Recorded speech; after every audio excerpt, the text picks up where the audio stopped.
Hello फेमिनाइज। ये video intention part 2 था। तो इससे पहले भी मैंने पार्ट 1 बनाया है, आप चाहो तो उसे देख सकते हैं। एक्चुअली वीडियो कुछ ज़्यादा लंबा ना हो इसीलिए वीडियो थोड़ा शॉर्ट में बनाया जा रहा है, और कुछ स्टोरेज इशू की वजह से भी इस तरह से पार्ट 1 और पार्ट 2 में मैंने डिस्क्राइब किया है, और उससे मुझे ऐसा लगता है कि ये बेहतर होगा लोगों के लिए समझना, क्योंकि लॉन्ग वीडियो कुछ लोगों को पसंद नहीं आते, और इस तरह से डिवाइड कर कर वो थोड़ा बहुत रिलेट कर पाते हैं चीज़ों को। क्योंकि एक ही चीज़ लगातार सुनी जाए तो हो सकता है कि ये थोड़ा बोरिंग हो। जिस तरह से आप इजीली अडेप्ट करें उस हिसाब से आप इसे ले सकते हैं। तो चलिए आगे का हम टॉपिक कंटिन्यू करते हैं। तो भी हम बात कर रहे थे इंटेंशन के बारे में, यानी कि आपके पर्पस के बारे में, आपका जो भी हेतु है उसके बारे में। तो आप इस तरह से इस चीज़ को और एक बार समझ सकते हैं कि जो इंटेंशन होता है, अभी इंटेंशन में भी एक ऊर्जा होती है, फ्रीक्वेंसी होती है। जैसे कि आपने सुना होगा कि एंगर की भी अपनी फ्रीक्वेंसी होती है, एंगर इशू की, या फिर हेट, जेलसी, इस तरह के जो नेगेटिव इमोशंस होते हैं वो भी एक फ्रीक्वेंसी कैरी करते हैं। एक्चुअली आपके जो भी इमोशंस है वही अपने आप में ही एक फ्रीक्वेंसी है। तो इंटेंशन, तो उस इंटेंशन में आप किस तरह के इमोशंस ऐड करते हैं, लाइक आपके इंटेंशन के पीछे दूसरों को हर्ट करना ऐड किया है आपने, या फिर मतलब आप कोई ऐसा इंटेंशन सेट करते हैं जिसकी वजह से दूसरे दुखी हो, या फिर आप खुद के लिए भी एडिक्शन, ऑब्सेशन, इस तरह के कोई भी चीज़ करते हैं उसके पीछे आपका इंटेंशन ये है कि आप अपने एडिक्शन को फुलफ़िल करें या फिर अपने ऑब्सेशन को फुलफ़िल करें। तो इस तरह की जो भी चीज़ें हैं वो उस चीज़ों को गलत डायरेक्शन में ले जाती है, और आपके एनर्जी वाइब्रेशन जो हाई लेवल पर है तो उसे लो लेवल पर गिरा देती है, या फिर लो लेवल पर भी है तो उसे और लो लेवल पर गिरा देती है।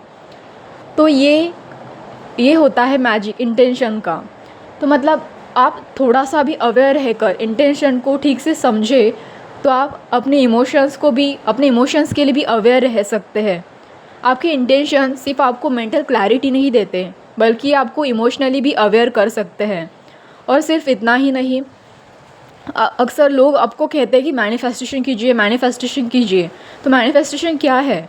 ये एक इंटेंशन ही है। आप यूनिवर्स को अपने इंटेंशन भेज रहे हो, यूनिवर्स को आप बता रहे हो कि देखिए यूनिवर्स, मुझे ये गोल पूरा करना है, मुझे ये चीज़ अपने लिए चाहिए ताकि मैं अपने लाइफ में कुछ अच्छा कर सकूं, या फिर ये चीज़ मैं इस पर्टिकुलर पर्पस के लिए कर रहा हूँ। तो यूनिवर्स ये नहीं देखता कि आपको क्या चाहिए, यूनिवर्स ये देखता है कि इसके पीछे आपका इंटेंशन क्या है, आपने किस तरह की इमोशंस, वो वाइब्रेशंस या फिर इमोशंस आपने कैसे डाले हैं अपने मैनिफेस्टेशन में, किस तरह से आपने उसे विजुअलाइज़ किया है, किस तरह के इंटेंशन आपने रखे हैं, वो प्योर थे या ख़राब थे, किस तरह से आपने इवन आपकी प्रे भी एक इंटेंशन ही है, किस तरह से आपने अपनी प्रे की है, उसके पीछे कोई बुरा इंटेंशन तो नहीं है दूसरों को हार्म करने का। तो सबसे बड़ी बात यह है कि आप मैनिफेस्टेशन करते हो यानी कि इंटेंशन ही सेट कर रहे हो। कुछ लोगों को ये बात समझ में ही नहीं आती है। कुछ लोगों को ऐसा लगता है कि मैनिफेस्टेशन मानो बहुत बड़ी पावर हो और वो यूनिवर्स से आती है, पर सच्चाई तो ये है कि वो पावर यूनिवर्स से नहीं, आप खुद ही अपने आप अंदर क्रिएट करते हो। ये आपके इनर स्ट्रेंथ से आती है, आपके इंटेंशन से ही आती है। आपका इंटेंशन एक टूल है उस मैनिफेस्टेशन को मैनिफेस्ट करने का, उस लॉ ऑफ अट्रैक्शन को गॉड तक पहुंचाने का। तो आपको और एक चीज़ का ध्यान रखना पड़ेगा इसमें कि जब भी आप इंटेंशन, तो मानो आपके अच्छे हैं, मतलब लाइक आप मैनिफेस्ट कर रहे हो, आपके इंटेंशन बहुत अच्छे हैं कि मुझे ये चीज़ें अपने लाइफ में चाहिए, चाहे वो पॉजिटिव, मतलब लाइक आपने जो भी कुछ मांगा हो वो आपके लिए ऑब्वियसली आप पॉजिटिव ही मांगोगे।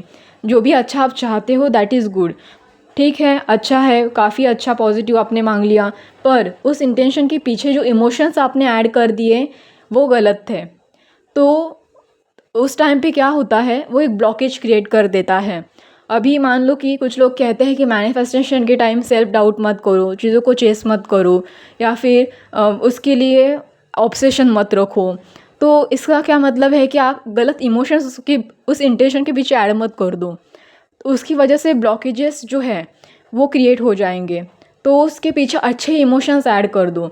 जैसे गॉड को कह दो कि मैं इस चीज़ को लेट गो करता हूँ, आप मुझे इनर स्ट्रेंथ दे दो कि मैं अपने मैनिफेस्टेशन को अच्छे इंटेंशन के साथ रखता हूँ आपके सामने और उसे लेट गो कर रहा हूँ, अपने आप को आपके लिए सरेंडर कर रहा हूँ और मैं आपके ऊपर पूरा ट्रस्ट करता हूँ। इससे आपके इंटेंशन उस इमोशन की वजह से और ज़्यादा पावरफुल बनते हैं। और एक बात कि कुछ लोगों को अगर सीधे मतलब लाइक मान लीजिए कि उनके लाइफ में काफ़ी ख़राब चीज़ें चल रही है, काफ़ी गंदे पैटर्न हैं, लोग लाइक मतलब उन्हें जेलसी उनके ऊपर थोप रहे हैं, हेट करते हैं, कंट्रोल करते हैं, मैनिपुलेट करते हैं। तो अक्सर लोग अपने मन में इस तरह के उनके लिए इस तरह के इमोशंस रखते हैं। ऑब्वियसली अगर कोई विक्टिम है, वो कुछ ज़्यादा ही परेशान है ऐसे गंदे लोगों की वजह से, तो वो इस तरह की इंटेंशन रखेगा उनके लिए कि उनका भी बुरा हो जाए, राइट। तो काफ़ी लोग ये कहते हैं कि इस तरह के इंटेंशन आप रखने से बचें। क्यों? उसके पीछे का रीज़न ये है कि उनकी एनर्जी के स्तर पर आप अपने आप को ना गिराओ, इसीलिए। इसके लिए मैं आपको एक एग्ज़ाम्पल दे देती हूँ। मैंने ये एक एग्ज़ाम्पल एक डीएम के लिए सुना था, और प्लीज़ आप इस एग्ज़ाम्पल को मेरे डीएम से रिलेट ना करें, क्योंकि ये कोई और डीएम है।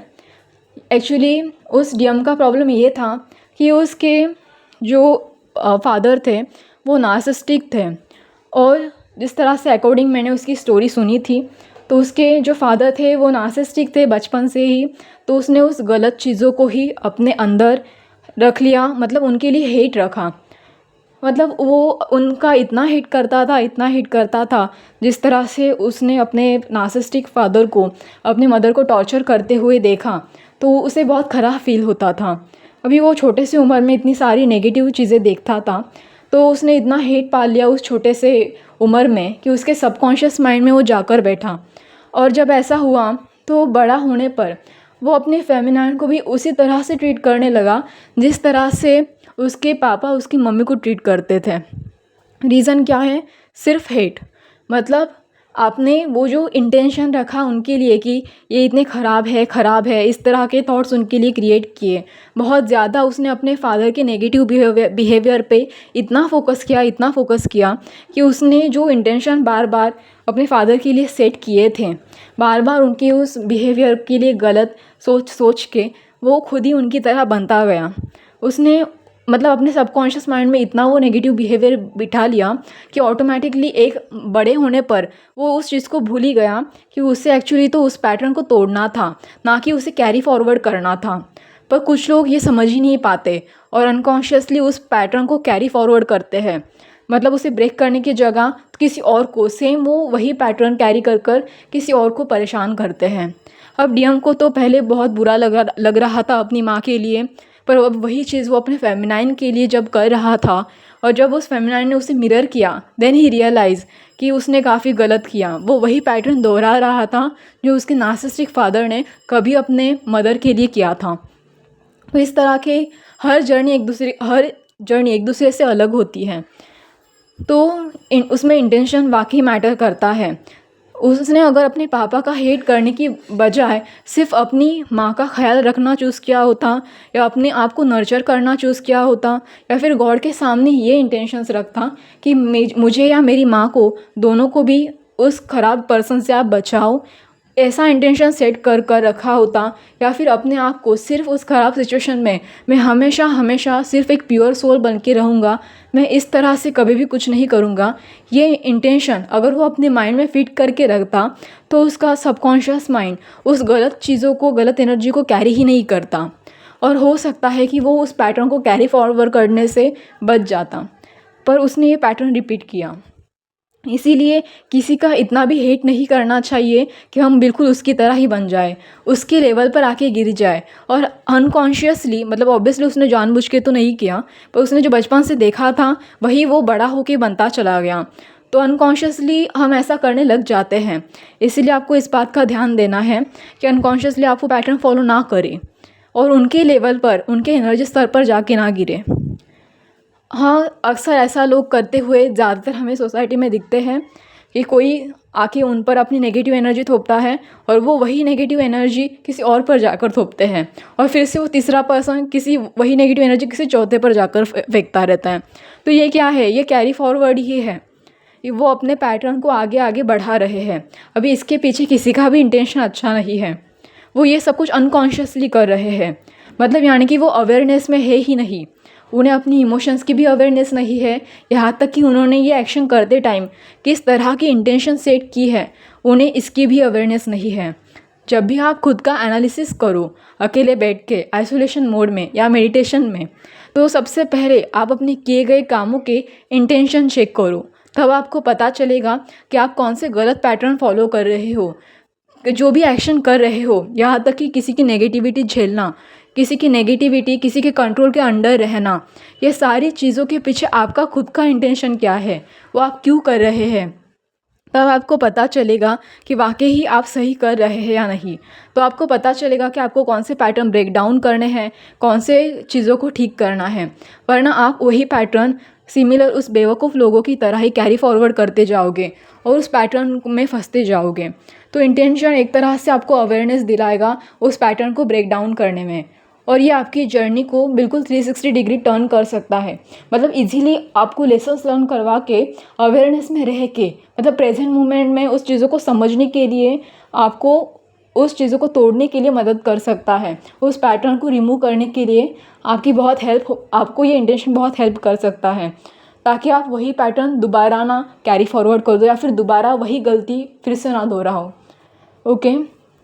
और सबसे बड़ी बात तो ये भी है कि कुछ लोग सोचते हैं कि भाई हमारी लाइफ में तो मतलब इतनी ख़राब चीज़ें हैं और क्या आप ये इंटेंशन वगैरह की बातें लेके बैठे हो।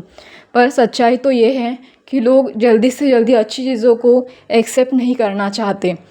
जैसे कि आपने सुना होगा संत मीराबाई के बारे में, लोगों ने इन्हें बहुत परेशान किया था, उनके कैरेक्टर पर भी काफ़ी सारे डाउट लगाए थे, काफ़ी सारी चीज़ों के लिए उन्हें लोगों ने लिटरली उनके ऊपर पत्थर फेंके थे। फिर भी मीराबाई ने अपनी भक्ति भगवान श्री कृष्ण के लिए नहीं छोड़ी, क्योंकि उनका इंटेंशन, उनकी भक्ति जो उनका इंटेंशन था वो भगवान श्री कृष्ण के लिए पूरा साफ़ था, उनका मन साफ़ था, और उसी इंटेंशन ने, उसी भक्ति ने उन्हें प्रोटेक्ट करा। और यहाँ तक कि संत तुकाराम, जिन्हें लोगों ने नासमझ कहा, बेवकूफ़ कहा, भोला इंसान है, इस तरह से, आपने संत तुकाराम के बारे में कुछ भी पता हो आप तो, और नहीं भी पता हो तो प्लीज़ आप ज़रा सर्च कर लीजिए उनके बारे में। तो वहाँ पर भी लोगों ने उन्हें इस तरह से ब्लेम किया।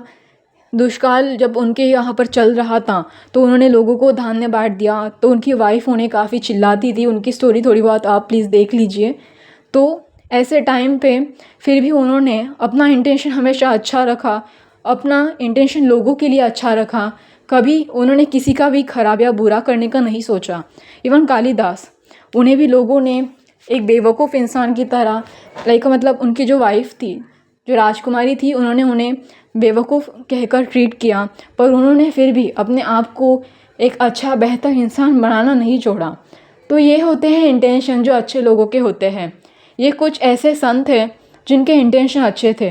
इवन रामदास स्वामी, लोगों ने उनको बचपन में काफ़ी ख़राब ट्रीट किया, जबकि वो अनाथ थे, भिक्षा मांगने जाते थे तो बहुत ख़राब ट्रीट करते थे, उनके सामने धान्य फेंक देते थे, पर उन्होंने फिर भी कभी भी किसी के लिए बुरा नहीं सोचा, कभी पलट कर ख़राब ट्रीट करने के बारे में, मतलब दूसरों का लुबाड़ना, चोरी करना, डाका डालना, ऐसे चीज़ों पर ध्यान देने की बजाय उन्होंने हमेशा भक्ति का मार्ग चुना। तब वही लोगों ने उनके पैरों में आकर गिरना पसंद किया, वही लोग उन्हें पैरों में आकर गिरते थे और उन्हें नमस्कार करते थे। तो ये कुछ ऐसे संत हैं जो आपके सामने लाइव एग्जाम्पल देते हैं इंटेंशन का, कि उन्होंने हमेशा अपने लाइफ में अच्छा पर्पस चूज़ किया और उस अच्छे पर्पस के पीछे उनका अपना अच्छा इंटेंशन था।